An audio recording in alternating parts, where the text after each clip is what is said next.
They called him useless, a burden not worth saving. But as the auctioneer's hammer rose for the final time, a stranger's hand cut through the silence, one quiet gesture that would unravel years of hidden cruelty. Why did this scarred man risk everything for a dying dog, and what secret did that dog carry in his haunted eyes? Stay until the end. Some stories don't just break your heart, they reveal truths we're too afraid to face. Echo Ridge lay buried in the quiet heart of northern Wyoming, a town wrapped in wind and whispers. Winter had not yet arrived in full, but the air had the kind of bite that made your lungs tighten when you breathed in too deep. Frost clung to the edges of weathered barn roofs, and the trees lining the road into town stood bare skeletal waiting. At the edge of town near the stockyard where the hills turned to dust, the annual livestock auction was winding down under a pale, reluctant sun. The crowd had thinned. The heavy hitters had taken their bulls and mares and disappeared in a cloud of pickup dust and muttered deals. Only a handful of townsfolk remained, most of them loitering for the last scraps of gossip or out of habit. The auctioneer, a wide-shouldered man named Roy Melvin, with calloused hands and a permanent squint from decades staring into wind, was growing hoarse from hours of calls. A side gate creaked open with a reluctant groan, and through it limped a shadow of a dog. The German Shepherd was large, or had been once. Now he was sunken in the flanks, his ribs showing through a mottled, dirt-streaked coat. His fur bore the weight of too many seasons spent without shelter, faded matted, tinged with red clay and old scars. His left hind leg dragged behind him uselessly, toes scraping the ground. A faint ring of darkened skin around his neck marked where a chain had once rubbed the fur raw. He didn't bark, didn't growl. Just looked straight ahead, eyes the color of burnt amber.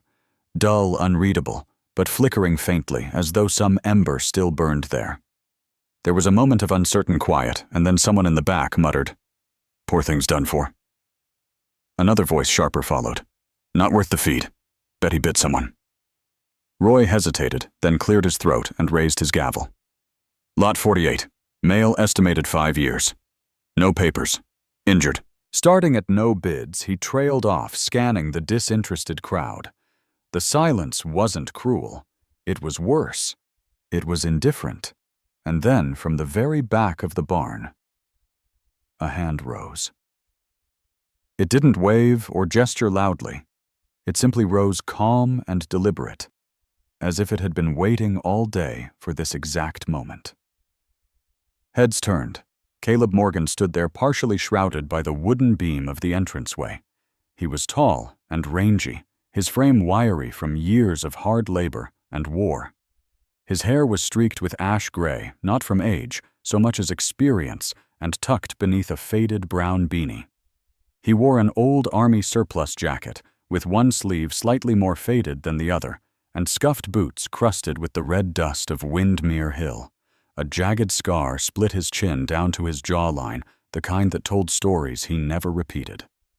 His eyes, a stormy slate blue, rarely settled on people for long, but now they were fixed squarely on the dog. Caleb had been back in Echo Ridge for nearly a decade after leaving the military, but few truly knew him. They knew of him, the man who lived alone at the end of Windmere Road, who didn't come into town unless he had to, who never raised his voice and never raised his hand. They whispered about how he lost his son Micah in Afghanistan and how his wife had left not long after. Since then, the house on the hill had grown quiet, the garden overrun the porch, slouched with age. But Caleb endured like the wind and the pine. "Sold," Roy said, more confused than convinced, dropping the gavel with a soft clunk. There was no applause, no congratulations, just a faint murmur and the shuffle of boots on straw. Caleb didn't hesitate. He walked the length of the barn, boots echoing like memory, and knelt beside the dog. The German Shepherd lifted his head weakly, and for a moment they looked at each other. Not like man and animal, but like two veterans passing in the hallway of a forgotten battle. Caleb reached out, not to leash, not to restrain, but simply to place a hand on the dog's shoulder. The dog didn't flinch. He didn't pull away. He leaned in. Just slightly. Just enough to tell the truth he was still alive. Caleb murmured something too soft for anyone to hear, then slipped his arm under the dog's chest, the other beneath his hindquarters, and lifted him gently.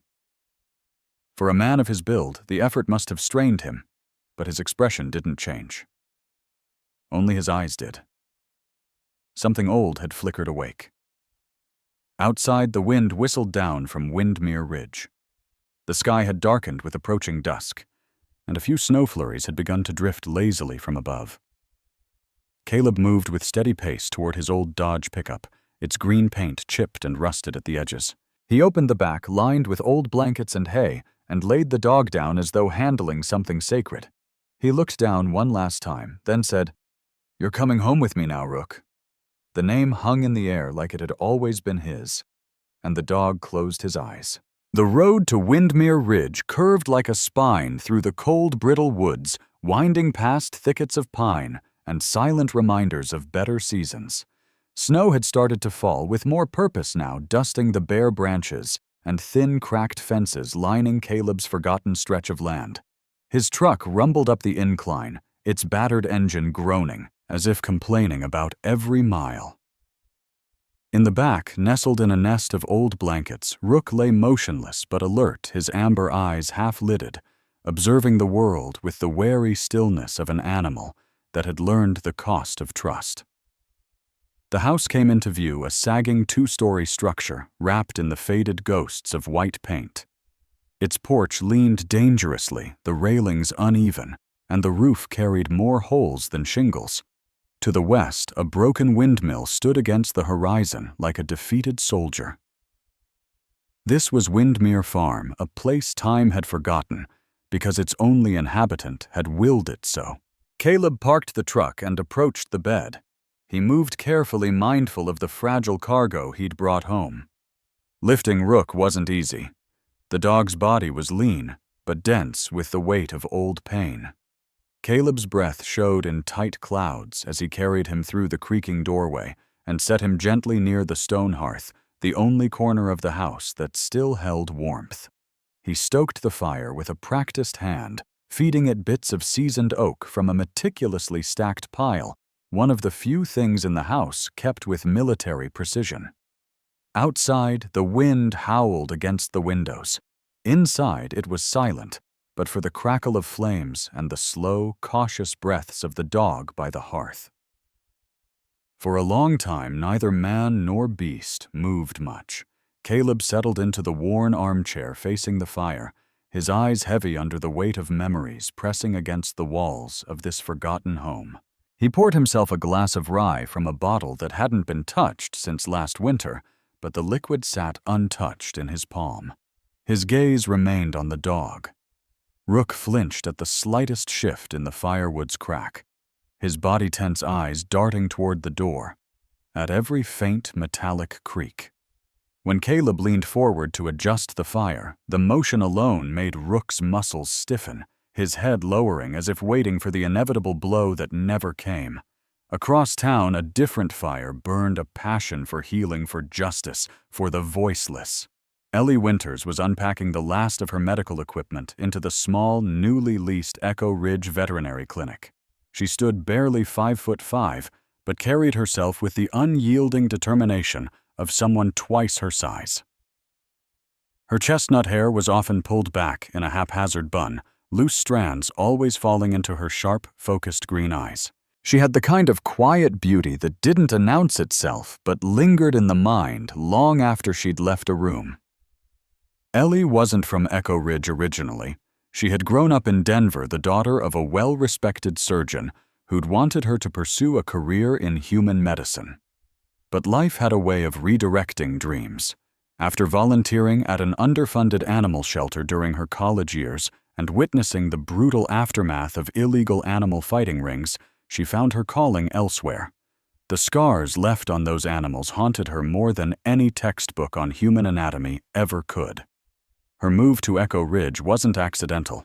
She had been tracking rumors, stories of old ranches used as hidden holding grounds for illegal animal trafficking. She'd heard whispers of a man named Russell Kane, a shadow in the livestock world known for cleaning up his tracks before anyone could gather evidence. Echo Ridge was small, but beneath its quiet exterior, Ellie sensed rot. Back at Windmere Farm, night fell hard and fast. The wind outside sang in mournful pitches through the gaps in the old walls. Caleb prepared a bowl of soft boiled chicken and rice, placing it near Rook, without any demand. He sat quietly across the room, waiting. Rook didn't eat at first. His head remained low, his eyes flicking between Caleb and the bowl. Calculating risk. But hunger eventually spoke louder than fear. With every hesitant bite, he would glance up, waiting for the sharp kick, the raised voice that had always followed before. Neither came. Caleb simply sat, his rough hands folded, his eyes steady but gentle. Outside, the snow fell heavier, blanketing the hills of Echo Ridge in pristine silence.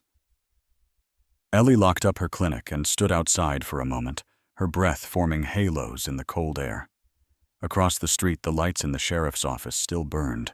Sheriff Dean Holloway, an old friend of her late uncle, stood behind the frosted glass, a hulking figure known for his gravelly voice and firm sense of right and wrong. She made a mental note to speak with him about the rumors surrounding Russell Kane, but for now, she turned toward her small apartment above the clinic, her thoughts lingering not on criminals, but on the unseen victims still waiting to be found. Back at Windmere, as the fire burned low, Caleb lay down on the floor near the hearth, folding his arms behind his head. Rook, after hours of watching, lifted his trembling body and crept closer, one cautious step at a time, until he lay just inches from the man who had, without words, offered him a sanctuary. It wasn't trust. Not yet. But it was a beginning. Morning arrived late at Windmere Ridge, the sun reluctant to rise through the dense fog that blanketed the valley. The air outside tasted like cold metal, and the frost on the windows turned the weak sunlight into fractured beams that barely warmed the room. Caleb stood by the hearth, watching the fire struggle against the dampness. His hands rested on the back of a worn chair, knuckles pale from the pressure of memory. Rook lay nearby on the faded flannel blanket Caleb had set out. His body curled tightly, ears twitching at every crack and shift of the old house. He had slept through most of the night in shallow, restless intervals, his breaths sharp and quick, his dreams filled with quiet whimpers that Caleb had tried his best to ignore, but couldn't forget. As Caleb knelt beside him that morning to check the healing wound near his hind leg, his fingers brushed across a patch of rough, scarred skin under the coarse fur. His heart tightened. Gently, he moved the fur aside and found them circular scars, dark and unforgiving, scattered like cruel constellations across the dog's flank. They were unmistakable. He had seen similar marks before during his deployments. Dull, deliberate burns, electric shock wounds. His chest felt heavier with every new scar his fingers found. His hand shook slightly before he pulled it back, swallowing the guilt that rose uninvited in his throat. "This isn't just neglect, boy," he whispered under his breath. "Somebody did this to you, on purpose." Rook shifted, his amber eyes flickering open, not with fear, but with the distant, resigned acceptance of a creature that had long since learned pain was part of existence. Caleb rose to his feet, his decision immediate. "We're going into town," he muttered, pulling on his battered coat and tucking the faded army patch at his shoulder back into place. His boots echoed against the floorboards as he moved. Rook struggled to his feet, his injured leg trembling with every step, but determined not to be left behind. Meanwhile, across town, Ellie Winters was already deep in her morning routine. Her clinic smelled faintly of antiseptic and lavender, a strange but comforting combination. The walls were lined with freshly unpacked medical supplies, and a small heater buzzed softly under the front desk. Ellie stood near the examination table, her green eyes locked on a young black and white cat with a shredded ear and a swollen eye. Her delicate fingers worked swiftly, cleaning the wound and stitching it with the kind of calm focus born from long nights and worse cases. She wore a soft gray turtleneck under her white coat sleeves rolled up to reveal faint, thin scars across her forearms, remnants from the day she tried to rescue a pack of fight-trained dogs from a burning warehouse back in Denver. That was the day everything had changed for her. The day she realized she couldn't just stand on the sidelines and hope someone else would fix the broken pieces of the world. Her assistant, a young man named Jonah Brooks, entered the room brushing snow off his shoulders. He was tall and lanky with shaggy brown hair and a nervous energy that never seemed to settle. Doc Sheriff Holloway called. Said there's some strange movement at the Wilcox property again. Might want to check it out. Ellie frowned, tightening the final knot on the cat's bandage. The Wilcox Ranch had been abandoned for years, its buildings left to rot at the edge of town. But lately there had been signs of life, or rather signs of something else. Tracks in the snow too large for coyotes, the faint stink of diesel fuel where no one had any business being, and crates left behind with traces of animal blood.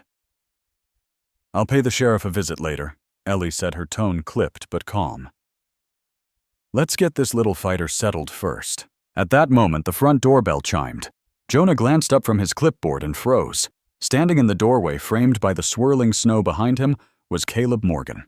His coat looked older than the century-old doorframe, and his expression held the weight of every winter Echo Ridge had ever known. But it wasn't Caleb that caught Ellie's attention. It was the dog standing unsteadily by his side. Rook's eyes met hers, and in that instant Ellie felt the air shift. Caleb stepped forward, his voice low and rough from disuse. "He needs help." Ellie approached slowly, crouching near the dog, without reaching out, giving him space. Her green eyes scanned his battered form with a practiced precision, cataloging every wound, every scar, every tremble in his hind leg. "What's his name?" she asked gently. Rook Caleb answered. Ellie looked up at Caleb, her gaze sharp. "And where did Rook get scars like these?" Caleb hesitated before responding, his eyes falling to the floor. "I found him at the auction. But these—" He gestured faintly toward the burns. "These came from somewhere else." Ellie stood and motioned toward the back room. "Let's get him on the table. Carefully." Jonah helped steady Rook as they led him in. For the next hour, Ellie worked with practiced hands, cleaning wounds, taking careful notes of every mark. When she discovered the familiar burn patterns and the signs of untreated electrical trauma, her stomach turned cold. "These scars," she murmured to Caleb, as she gently prodded the worst of the injuries, "they aren't random. Someone knew exactly where to apply pain without killing him. These are training scars from a shock prod. And not just any, this is the kind used in illegal fighting rings." Caleb clenched his jaw. His knuckles whitened against the edge of the table. Ellie wiped her hands and pulled up her phone, scrolling through messages from local shelters and law enforcement contacts.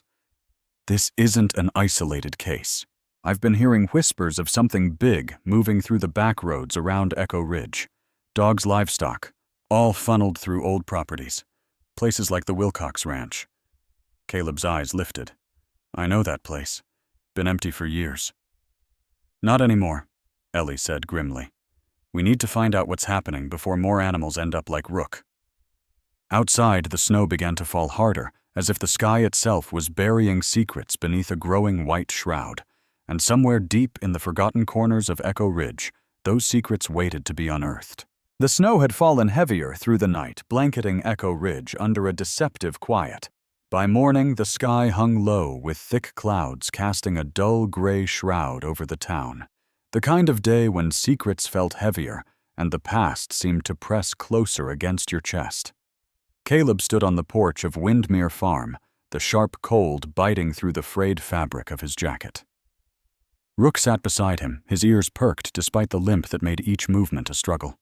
His amber eyes locked on the distant tree line beyond the ridge, a place Caleb had avoided for years, the Wilcox property. Rook shifted his body, tensing against the cold wind.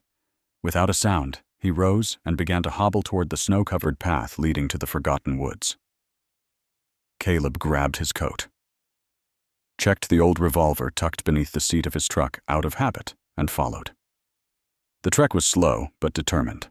Rook led the way every few steps, stopping to sniff the air, his muzzle-low tail rigid. Caleb scanned the surroundings, the skeletal trees groaning against the wind. The land around the old Wilcox Ranch had fallen into decay barns, sagging into the earth. fence posts leaning like tired old men. But what troubled Caleb wasn't the ruin. It was the unnatural silence that seemed to swallow the woods whole.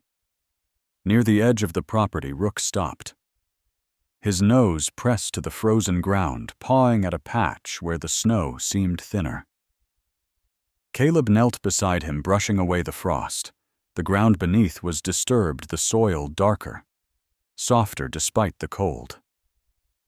With his bare hands, Caleb dug through the half-frozen earth until something hard and metallic caught his fingers. He pulled it free, a rusted chain collar. The leather rotted away, but the metal tag still faintly legible. The number stamped into it was barely visible, 1479. Caleb's jaw clenched as he turned it over in his hand. This wasn't just a collar. This was a grave marker. Nearby, more shallow depressions in the earth stood out against the snow. Caleb's breath fogged the air as he stared at them.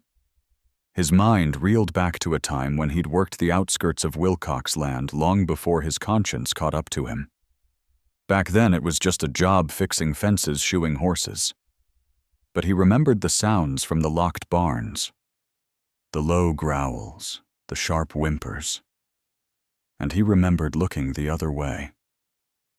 Rook stood over one of the depressions, his body lowered, head bowed, as if in mourning.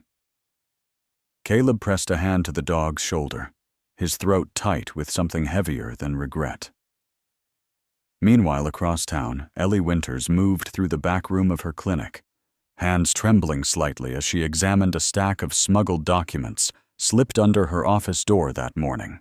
Her green eyes darted over the pages, shipping manifests, supply orders, coded notes. The name Russell Kane appeared repeatedly tied to phantom businesses and abandoned properties. Jonah Brooks appeared in the doorway, his face pale. "Doc?" "Sheriff Holloway's on the line. He says there's been activity near the old Wilcox place again."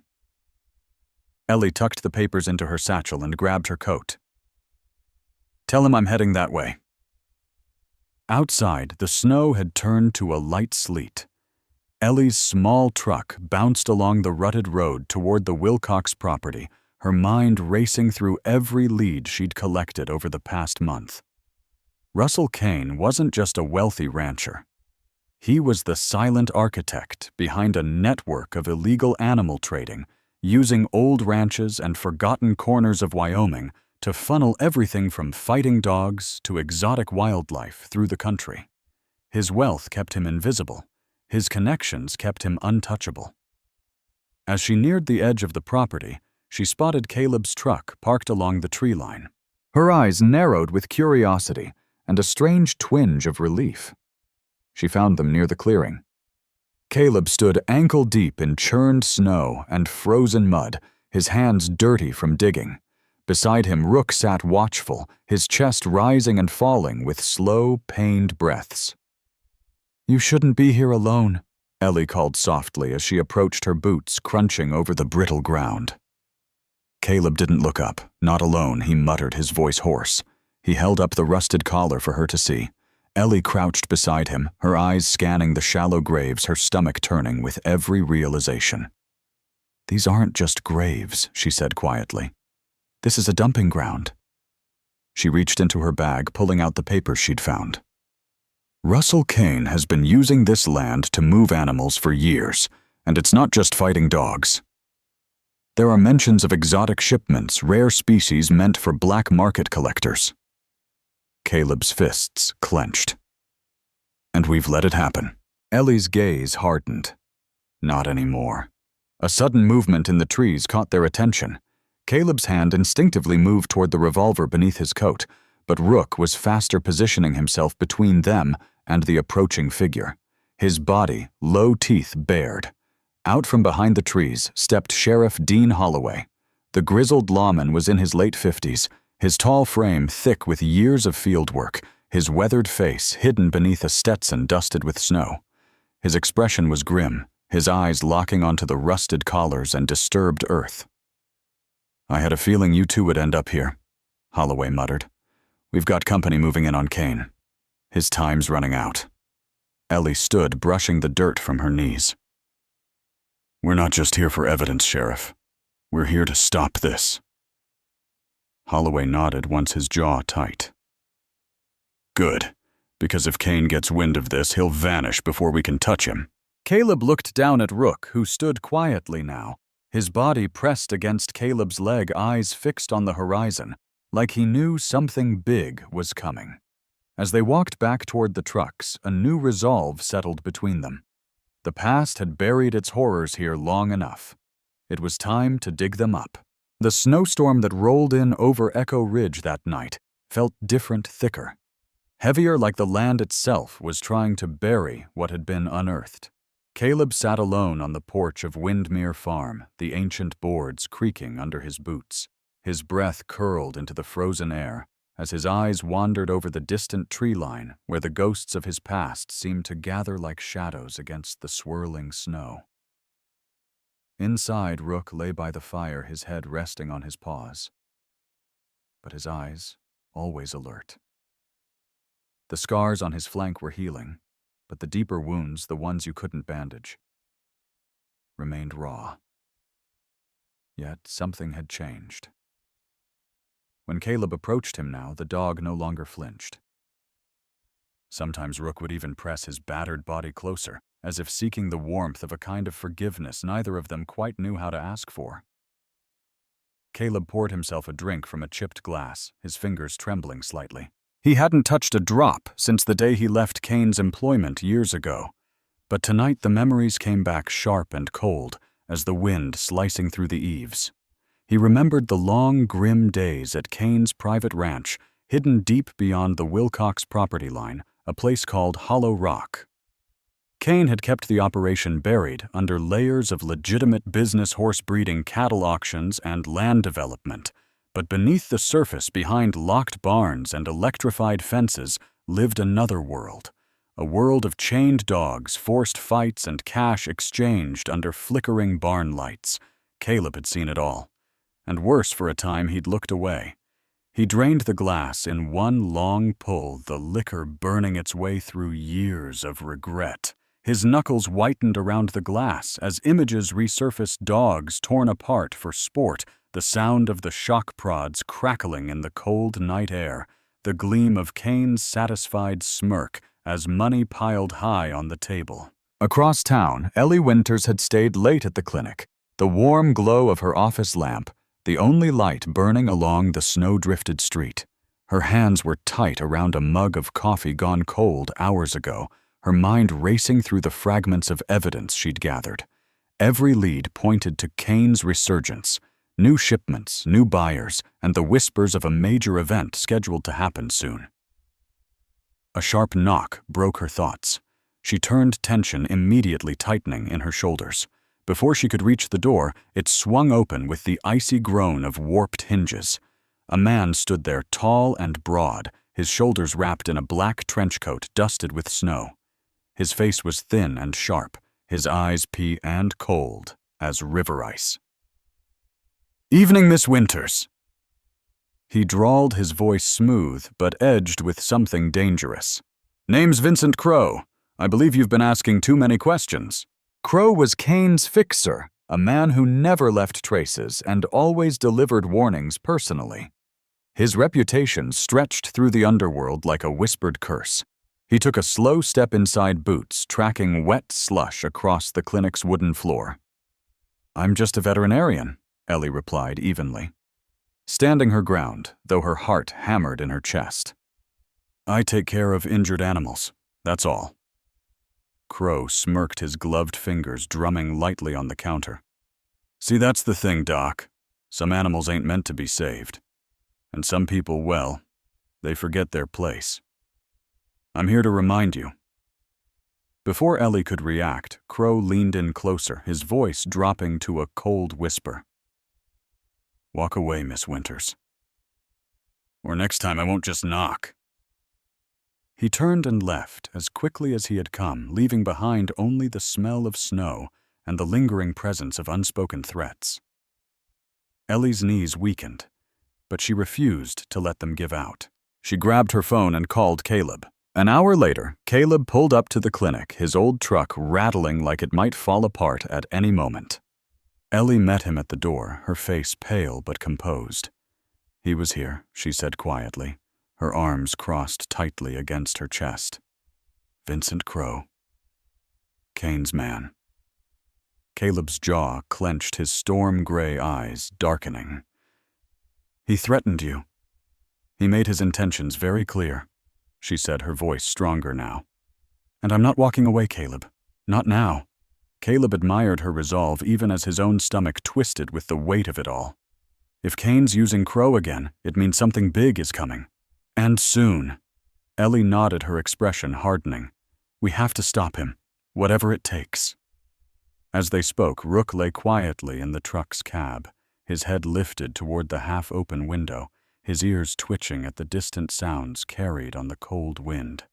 Somewhere out there, beyond the reach of their conversation, the past was stirring to life, and Rook felt it deep in his bones. Back at Windmere Farm later that night, Caleb retrieved an old lockbox from beneath the floorboards of his bedroom. The wood creaked as he pried it open. Inside lay the remnants of a life he'd tried to forget: faded photographs, military medals dulled with time, and a thin stack of envelopes marked with Kane's seal. He stared at them for a long moment before pulling out a folded map, yellowed and fraying at the edges. On it was a series of marked locations, old transport routes Kane had used years ago. Caleb's hands moved carefully over the map, his mind working through the possibilities. There was one spot Kane had favored above all, a hidden clearing near the old Broken Creek Trail. If Kane was planning something, it would be there. He folded the map and stood. Outside, the snow had eased, but the sky remained low and heavy. Rook stood by the door, ready despite his limp, his eyes shining faintly in the dim light. Caleb crouched and placed a hand gently on Rook's head. "Looks like we've both got a reckoning to settle, boy." Rook pressed his head into Caleb's palm, and for the first time let out a soft, low whine, a sound not of pain but of understanding. The storm had been brewing long before the first shots were fired. In the brittle dawn air, Echo Ridge held its breath beneath a sky churning with heavy clouds.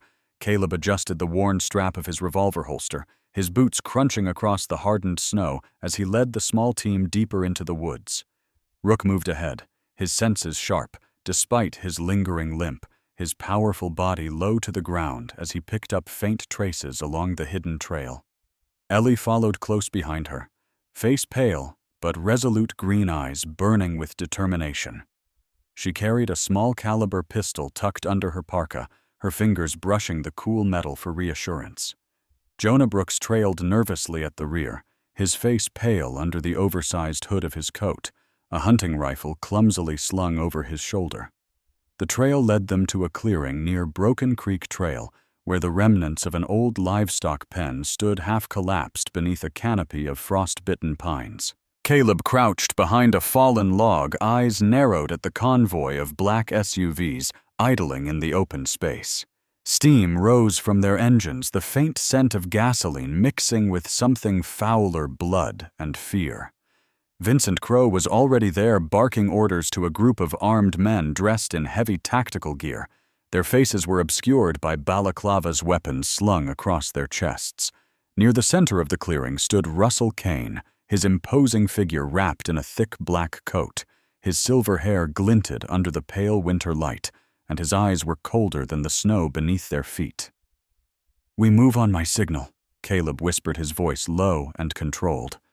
"Jonah, keep your head down. Ellie, cover the south flank. Rook will lead us in." Before they could position themselves, Kane's voice cut through the cold like a whip. "Clean this place. Burn it if you have to. We leave in 15. The order was clear. Destroy the evidence, disappear before the law caught up. A sharp crack split the silence as a gunshot rang out. Sheriff Dean Holloway stepped from the tree line on the northern edge, his rifle raised and deadly calm. "This is the end of the road," Kane Holloway called out. "Lay down your arms." But Kane didn't freeze. Instead, Crowe raised his hand and his men opened fire. Chaos exploded across the clearing. Bullets tore through the air, splintering trees and kicking up snow in violent bursts. Caleb dove behind a fallen log, returning fire with precise shots. Ellie took cover near an old water trough, her small pistol firing controlled bursts. Toward the advancing mercenaries, Rook moved like a shadow through the chaos, darting toward the eastern flank, where the SUVs blocked the escape route. A loud, pained cry tore through the air. Jonah had been hit. He collapsed behind a stack of crates, his leg bleeding heavily, his face contorted in pain. Ellie saw him fall, and without hesitation sprinted through the open gunfire, sliding to his side and applying pressure to the wound, even as bullets tore into the crates around them. Caleb gritted his teeth, his eyes scanning the clearing for Kane. Amidst the smoke and gunfire, Kane was making a break for the woods, a revolver drawn and a briefcase clutched tightly in his free hand. "Rook, take him down!" Caleb shouted. Rook launched forward with surprising power, despite his injuries, barreling into one of the armed men, blocking the escape path and sending the man sprawling. With a growl that echoed through the trees, Rook bit down hard on the man's forearm, disarming him before sprinting after Kane. Caleb chased after them, heart pounding in his ears. Behind him the firefight raged. Sheriff Holloway's men arrived from the south, exchanging heavy gunfire with Kane's remaining guards. Explosions rocked the clearing as the SUVs were set ablaze to cover the retreat. Ellie dragged Jonah behind the cover of a tree, her hands slick with blood. "Stay with me, Jonah. You're not going out like this," she growled through gritted teeth, tearing her scarf to make a crude tourniquet. In the woods, the final confrontation loomed. Kane stumbled near the frozen banks of Broken Creek, his breath ragged as he tried to cross the brittle ice. Rook emerged from the trees like a phantom, growling low and dangerous. Kane turned, firing wildly. One bullet grazed Rook's shoulder, a thin line of red staining the snow, but the dog kept coming. Caleb burst through the brush moments later, raising his revolver. "Don't move!" Kane leveled his gun at Caleb. "I told you, Morgan, you can't save what's already broken."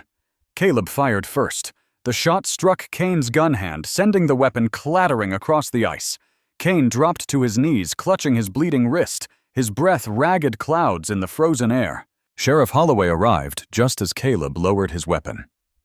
"He's yours," Sheriff Caleb said coldly, his breath heavy, his shoulders sagging under the weight of years of guilt, finally released.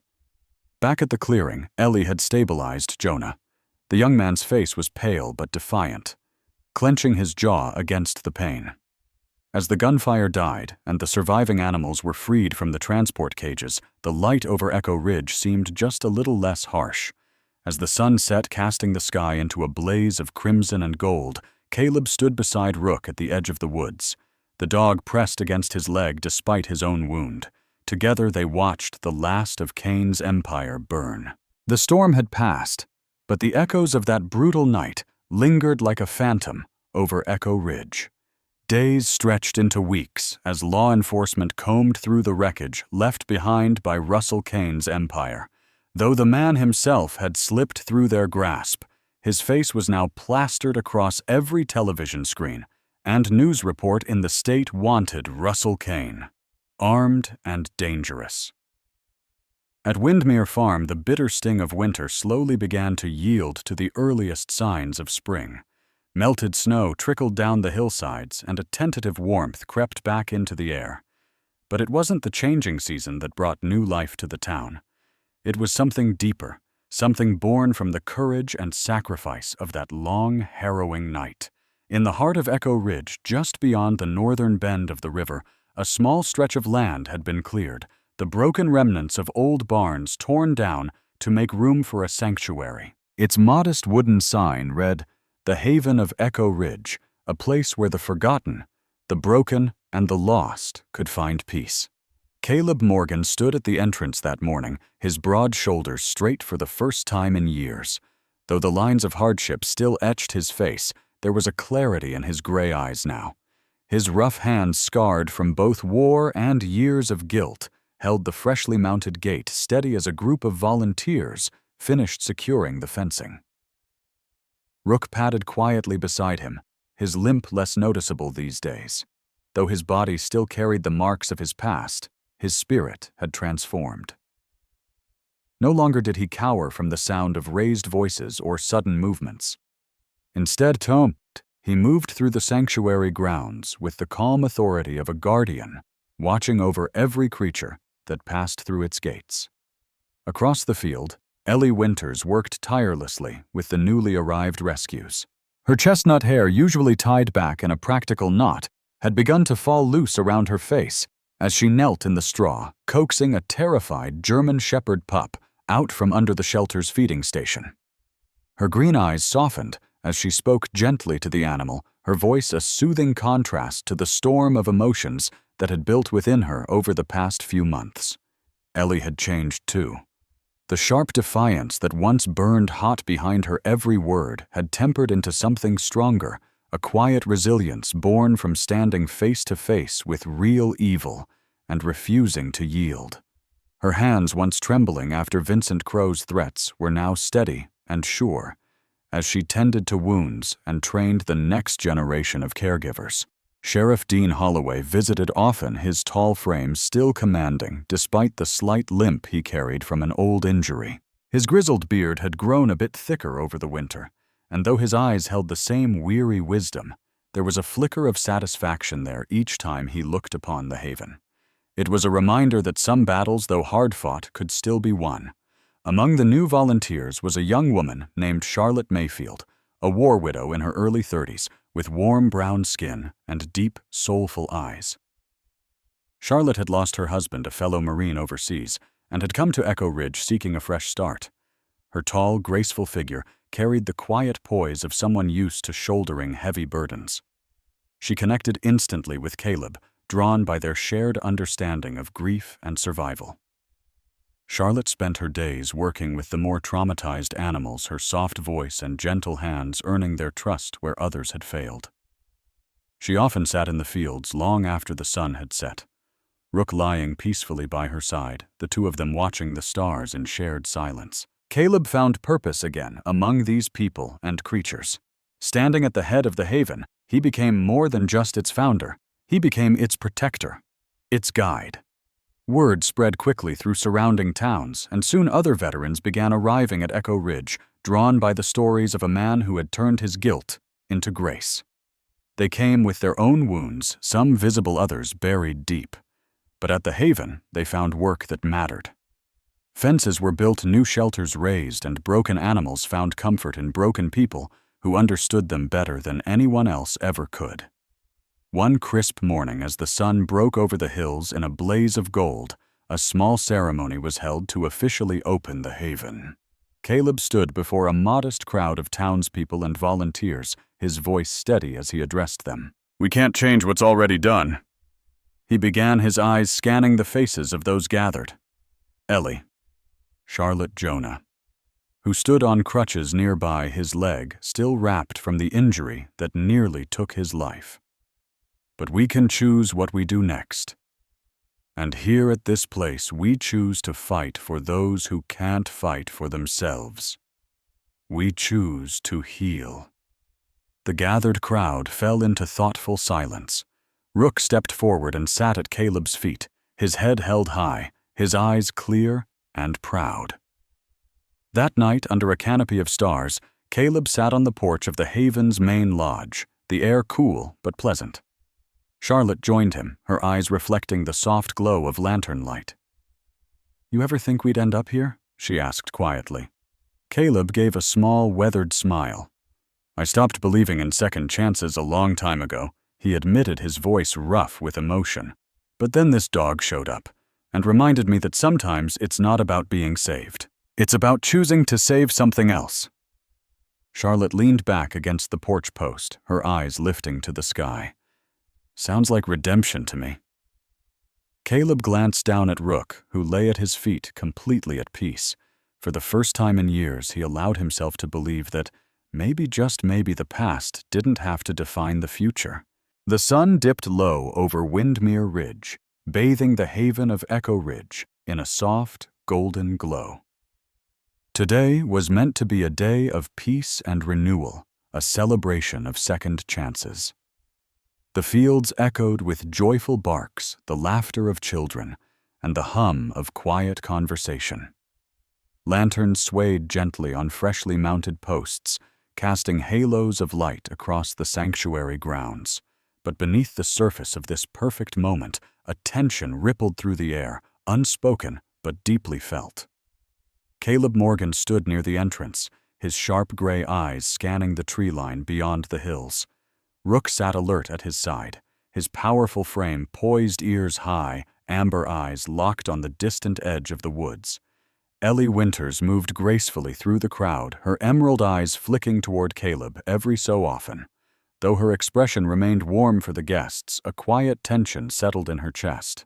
Sheriff Dean Holloway had warned them there were whispers that Russell Kane had been sighted near Echo Ridge in recent days, desperate, cornered, and dangerous.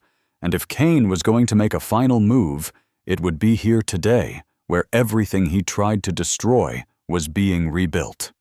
Caleb turned slightly, his voice low as he spoke to Rook. "If he's coming, it'll be soon. Stay sharp, boy."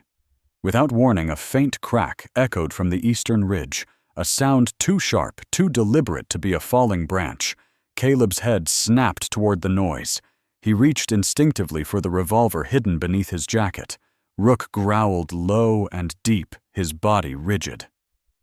At the edge of the tree line, a shadow moved too fast, too purposeful. "Ellie, get everyone to the lodge," Caleb barked, his voice cutting through the celebratory noise like a knife. Panic stirred as Ellie raised her voice, guiding the children and guests toward safety. Veterans standing near the perimeter snapped into action, instinctively falling back into disciplined formations learned long ago. Sheriff Holloway appeared from behind the lodge, his rifle already in hand. Eyes narrowed as he moved toward the eastern ridge. Through the swirling dust and golden light, Russell Kane emerged, ragged. His dark coat torn and stained, his once slicked silver hair wild and unkempt. But his eyes, cold venomous, still burned with a defiance that made Caleb's blood run colder than the wind sweeping the hill. Kane raised a compact pistol, his voice rough and bitter. "You think you've won, Morgan? This isn't over. It's never over." Before Caleb could reply, a gunshot rang out.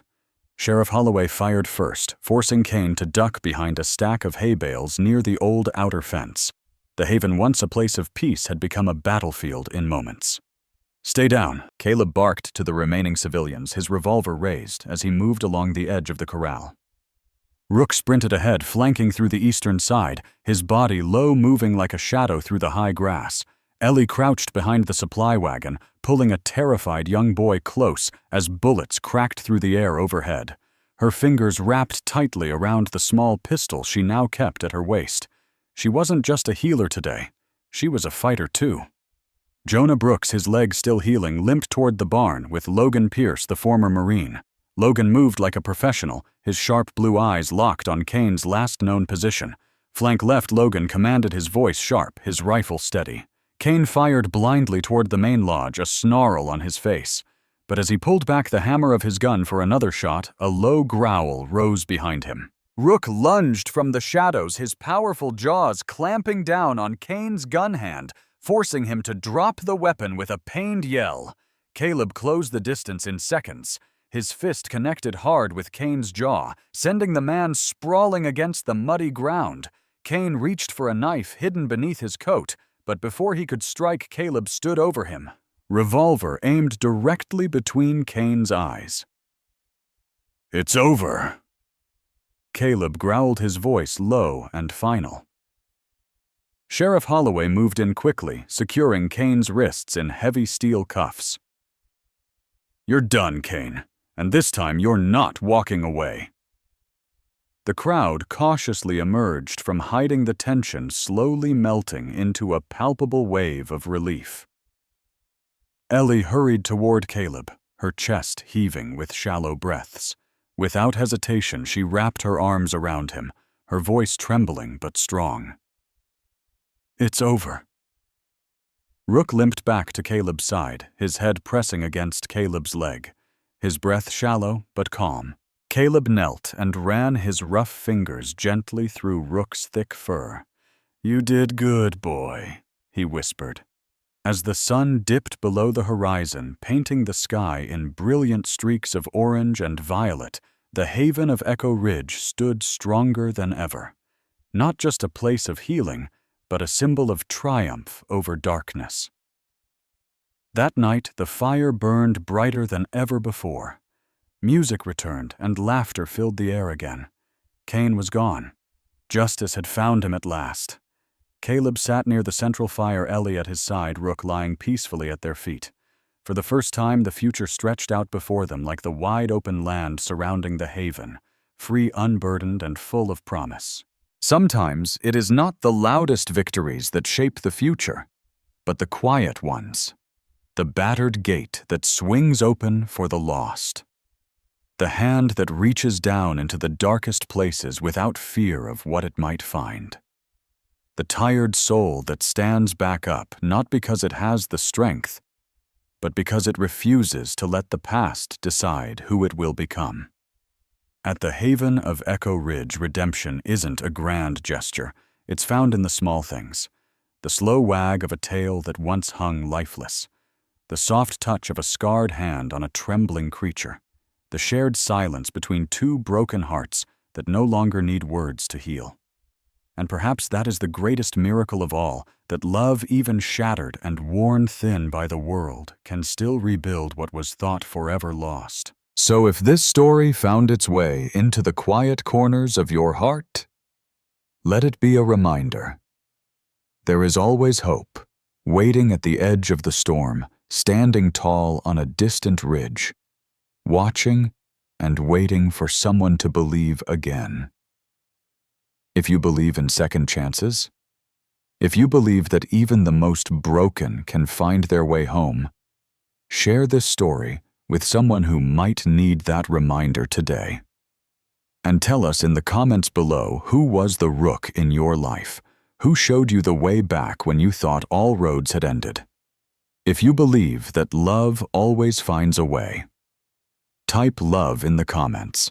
And don't forget to subscribe for more stories that prove sometimes it's not how we fall, it's how we rise again.